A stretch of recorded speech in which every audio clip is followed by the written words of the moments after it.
Halo,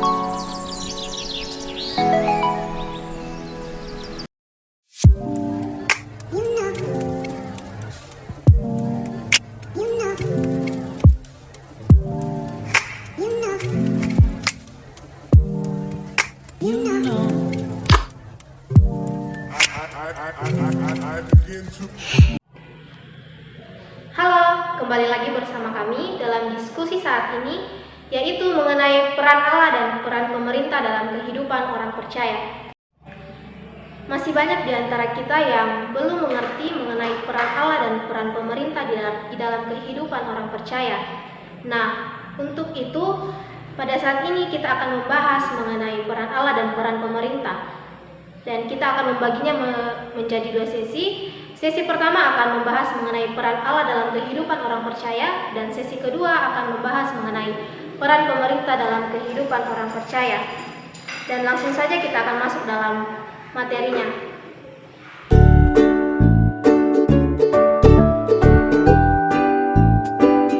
Terima kasih atas waktunya yang telah diberikan kepada kami. Nah, saat ini kita akan membahas tentang peran Allah. Sebagai umat beragama, kita meyakini adanya Allah dalam kehidupan kita. Namun terkadang kita belum memahami dan bahkan kita mengabaikan peran Allah itu dalam kehidupan kita sebagai orang percaya. Nah, melalui diskusi yang sangat menarik pada saat ini, kita akan membahas tentang peran Allah dan pemerintah dalam kehidupan orang percaya. Nah, langsung saja di sini telah hadir narasumber kita yang pertama dengan Saudara Yapet. Selamat siang. Selamat siang. Nah, kita akan membahas tentang peran Allah. Bagaimana sih peran Allah itu dalam kehidupan kita sebagai orang percaya? Ya, baik, terima kasih. Untuk memahami peran Allah dalam kehidupan kita sebagai orang percaya, pertama-tama kita harus memahami apa dan bagaimana hakikat Allah dalam kehidupan kita sebagai Allah, sebagai pencipta dan penuh kasih. Oleh karena itu, peran pertama Allah dalam kehidupan kita adalah mengatur dan memelihara kehidupan orang percaya. Ya, sebagai Allah, sebagai pencipta yang maha kasih, Ia tidak pernah meninggalkan ciptaannya. Ia terus memelihara dan mengatur ciptaannya itu. Oleh karena itu, tidak banyak kita tidak hanya mencipta sebagai pencipta yang mengatur kehidupan kita. Seringkali kita mengabaikan peran Allah dalam kehidupan kita, yaitu mengatur hidup kita, sehingga kita terkadang lebih suka mengatur hidup kita sendiri. Kita mengabaikan peran Allah dalam kehidupan kita.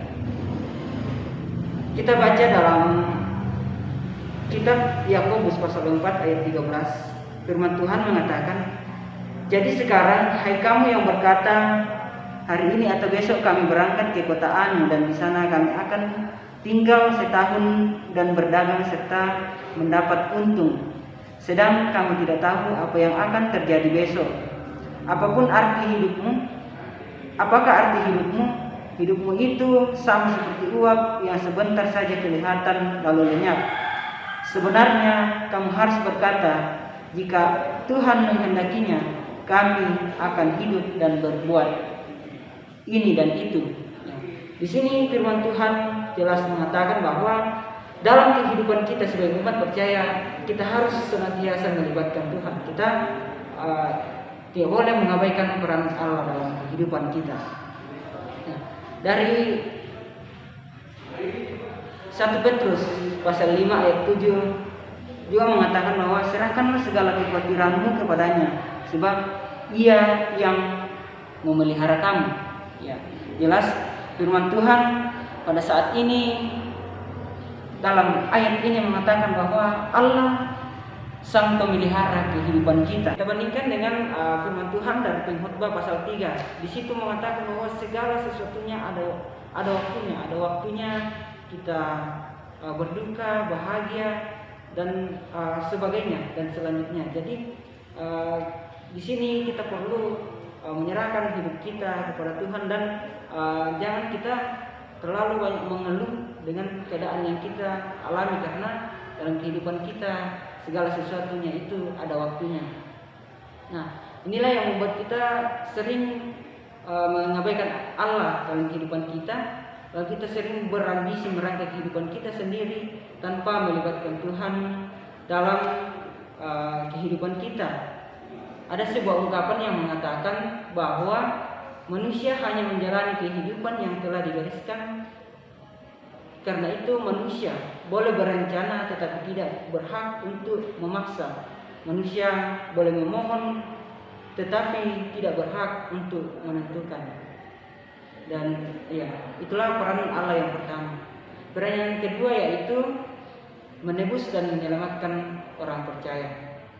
Ya, kita harus jujur mengakui bahwa ada hal yang tidak mungkin kita lakukan dan itu hanya bisa dilakukan oleh Allah. Dan upaya kita untuk melakukannya adalah upaya untuk menyia-nyiakan usaha kita. Penyelamatan atau penebusan adalah sebuah fakta yang objektif. Ya, itu merupakan karya penyelamatan yang dirancang untuk manusia, tetapi dilaksanakan secara independen tanpa campur tangan manusia. Sebagaimana kita tahu, tidak ada manusia yang dapat mengampuni dosanya sendiri. Ya. Setelah peristiwa manusia jatuh ke dalam dosa dalam peristiwa di Taman Eden, manusia itu berada di bawah kuasa maut. Kita semua atau semua orang, bahkan dalam Roma pun di firman Tuhan mengatakan bahwa tidak ada satupun orang yang benar. Nah, untuk itu maka Allah, disinilah peran Allah yang sangat penting bagi kita. Dia adalah umat Allah yang menciptakan kita, yang penuh kasih. Dia juga yang akan menyelamatkan kita dari dosa. Oleh karena itu, peran Allah yang dinyatakan dalam karya Kristus adalah untuk menuntun kita sebagai orang Kristen, orang percaya menuju kepada hidup yang kekal dengan syarat harus mengerti dan taat kepada firman. Melalui karya Kristus juga hubungan kita dengan Allah yang telah rusak karena dosa menjadi satu kembali. Ya, poin yang ketiga atau peran yang ketiga, peran Allah dalam kehidupan orang percaya yaitu dikerjakan melalui karya Roh Kudus. Ya, peran Allah melalui karya Roh Kudus yaitu menolong dan menghibur orang percaya. Ya, kita tahu bahwa Roh Kudus adalah pribadi yang ketiga dari Allah. Ya. Dalam Yohanes pasal 14 ayat yang ke-25 sampai 26, di sini dikatakan bahwa Allah adalah sebagai penghibur, penolong, penasehat. Ya, dalam bahasa Yunani, Roh Kudus disebut sebagai Parakletos. Ya, yang secara harfiah dapat diartikan sebagai seorang yang dipanggil ke sisi memberikan sebuah pemikiran bahwa seorang diperintahkan untuk membantu seseorang, dan itu sangat mungkin merujuk kepada seorang mediator, seorang perantara, penolong, dan penasehat. Nah, sifat alami yang sama di mana Yesus memperkenalkan Roh Kudus kepada murid-muridnya dengan menyebutkan Roh Kudus itu sebagai penolong. Ya. Dalam Yohanes pasal 14 ayat 16 dikatakan bahwa aku akan mengutus seorang penolong yang lain, yaitu ya Roh Kudus. Nah, dalam rancangan penebusan di mana kita akan diselamatkan kalau kita menyadari bahwa kita adalah orang yang berdosa. Nah, disinilah peran Roh Kudus dalam kehidupan kita. Pertama yaitu Roh Kudus meyakinkan kita bahwa kita telah berdosa. Roh Kudus menuntun kita kepada Kristus, bersaksi tentang Dia dan membawa hidup kita seluruhnya kepada kebenaran. Roh Kudus juga mengubah kehidupan kita menjadi kehidupan yang baru dan memupuk pertumbuhan rohani kita. Ya, terima kasih. Jadi itulah beberapa poin yang telah dijelaskan mengenai peran Allah dalam kehidupan kita sebagai orang percaya. Nah, selanjutnya kita akan membahas tentang peran pemerintah dalam kehidupan orang percaya, akan dibahas pada sesi berikutnya. Terima kasih.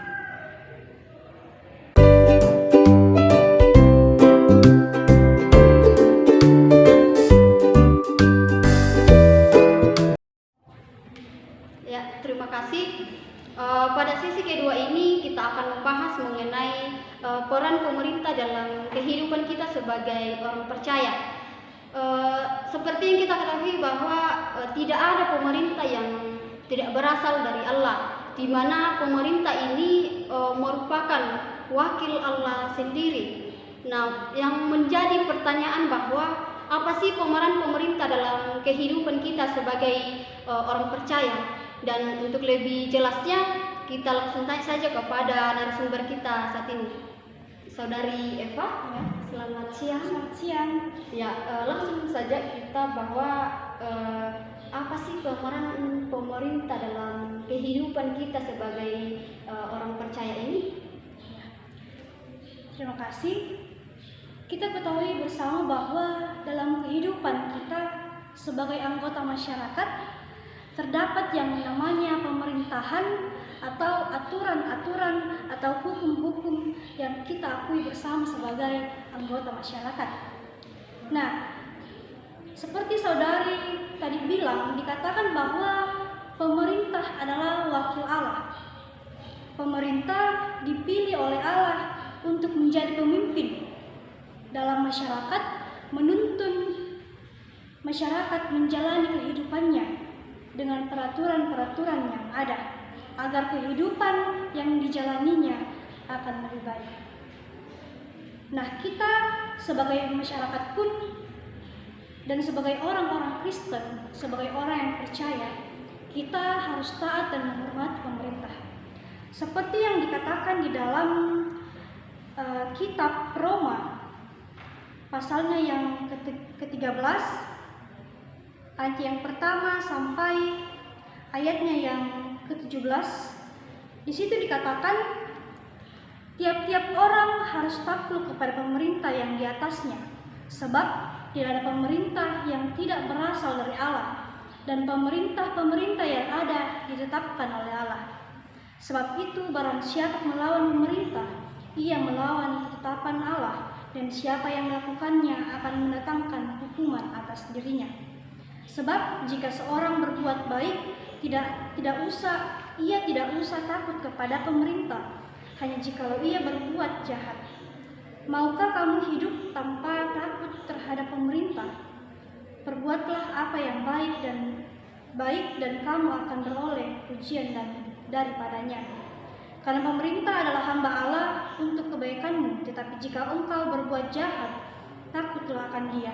Karena tidak percuma pemerintah menyandang pedang. Pemerintah adalah hamba Allah untuk membalaskan murka Allah atas mereka yang berbuat jahat. Sebab itu perlu kita menaklukkan diri, bukan saja oleh karena kemurkaan Allah, tetapi juga oleh karena suara hati kita. Itulah juga sebabnya maka kamu membayar pajak, karena mereka yang mengurus hal itu adalah pelayan Allah.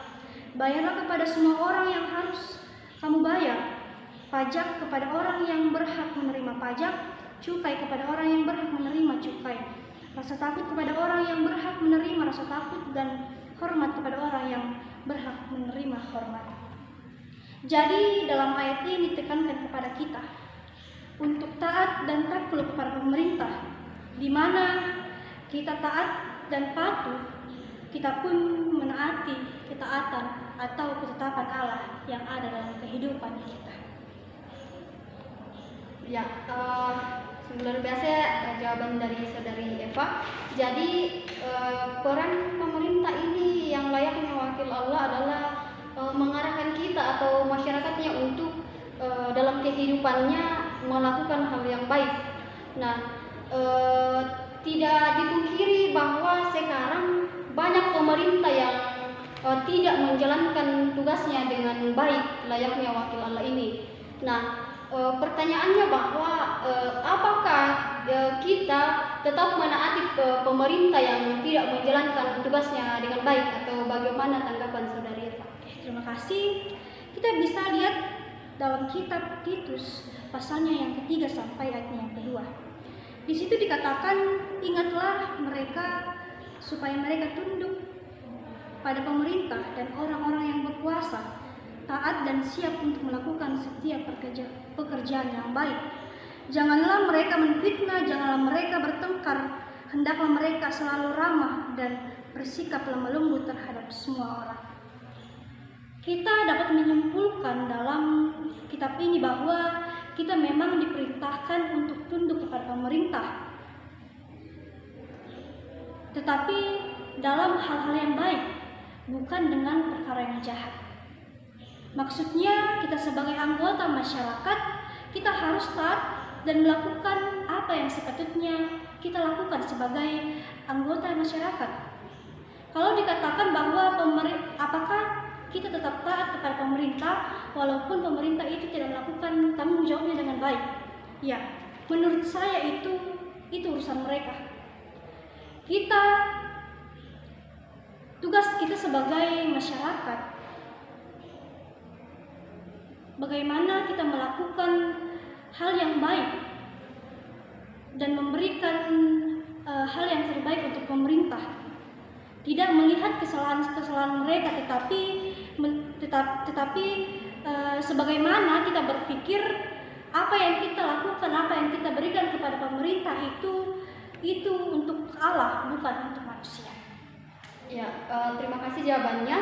Jadi di sini simpulkan bahwa kita sebagai masyarakat harus tetap tunduk atau hormat kepada pemerintah. Namun dalam hal ini bahwa itu dalam hal baik saja. Kalau mereka menyimpang dari hal-hal baik, misalkan dalam perkara jahat, itu urusan mereka. Yang tugas kita sebagai masyarakat ini bahwa kita melakukan seharusnya yang kita perbuat begitu. Ya, kalau satu lagi menjadi pertanyaan bahwa jika kita melihat dalam Roma pasal 13 ayat 1, di situ dikatakan bahwa tiap-tiap orang harus taat kepada pemerintah yang di atas dan seterusnya. Di dalam ayat ini apakah itu masih berlaku sampai sekarang, atau ayat ini pemerintah yang dimaksud itu adalah pemerintah pada waktu itu saja, atau bagaimana? Sampai sekarang masih dipakai mengenai aturan yang harus taat, yang harus tunduk dan memberikan penghormatan kepada pemerintah dimanapun kita tinggal. Namun demikian, kita berhak pula menyuarakan pendapat kita jika terdapat kebijakan-kebijakan yang menentang hukum Tuhan. Kita ambil contoh yang mungkin jelas terlihat, misalnya di Amerika, di mana terdapat gerakan-gerakan umat Katolik dan umat Kristiani lainnya dalam pro-life untuk menentang kebijakan pemerintah yang melegalisasi aborsi. Namun prinsipnya protes apapun tidak diperbolehkan sampai kepada level anarki, karena biar bagaimanapun kita harus tetap menghormati pemerintah yang ada dalam negara kita. Ya, terima kasih. Jadi maksud dari ayat ini bukan hanya pemerintah pada waktu itu saja, tetapi ini juga berlaku sampai sekarang. Ya, terima kasih atas waktu dan kesempatannya untuk membahas mengenai peran pemerintah dalam kehidupan kita sebagai orang percaya. Ya, jadi itulah yang menjadi peran pemerintah dalam kehidupan kita sebagai orang percaya, sebagaimana yang telah dijelaskan oleh narasumber kita. Rangkaian diskusi telah terlaksana dengan baik. Kita sudah mendapatkan materi-materi yang luar biasa dari kedua narasumber kita, yang dimana mulai membahas mengenai peran Allah dalam kehidupan orang percaya, dan yang kedua membahas mengenai peran pemerintah dalam kehidupan orang percaya. Semoga materi yang telah disampaikan oleh para narasumber kita lebih tahu mengenai peran Allah dan peran pemerintah di dalam kehidupan orang percaya. Dan kami pun juga mengucapkan terima kasih kepada narasumber yang telah meluangkan waktunya untuk membagikan ilmunya kepada kita. Dan tak lupa, kami pun juga mengucapkan terima kasih kepada moderator yang telah memimpin diskusi kita pada hari ini. Sekian dan terima kasih.